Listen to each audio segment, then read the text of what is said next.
ফজরের 2 রাকাত সুন্নাত এ পুরো দুনিয়া আর দুনিয়াতে যা কিছু আছে সব কিছু চাইতে উত্তম। তাহলে যে 2 রাকাত সুন্নাত পৃথিবীর চাইতে উত্তম, ওই 2 রাকাতের সুন্নতের পর যে 2 রাকাত ফরজ রয়েছে, এই ফরজের আল্লাহু আকবার কি দিয়ে মিটাবা?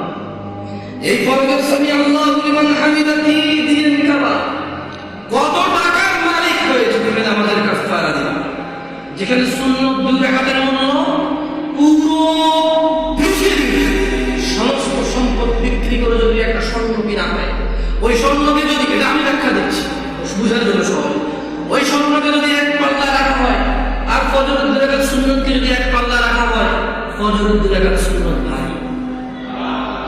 ওই সুন্নত এত ভারী হলে ওই ফজরের নামাজের ফরজ যেটা তুমি ঘুমের মধ্যে কাটিয়ে দাও, ওই 2 রাকাত ফরজ আল্লাহু আকবার সামি আল্লাহু লিমান হামিদা আত-তাহিয়াতু সুবহান রাব্বিয়াল আযীম সুবহান রাব্বিয়াল আলা কি দিয়ে কিনবা?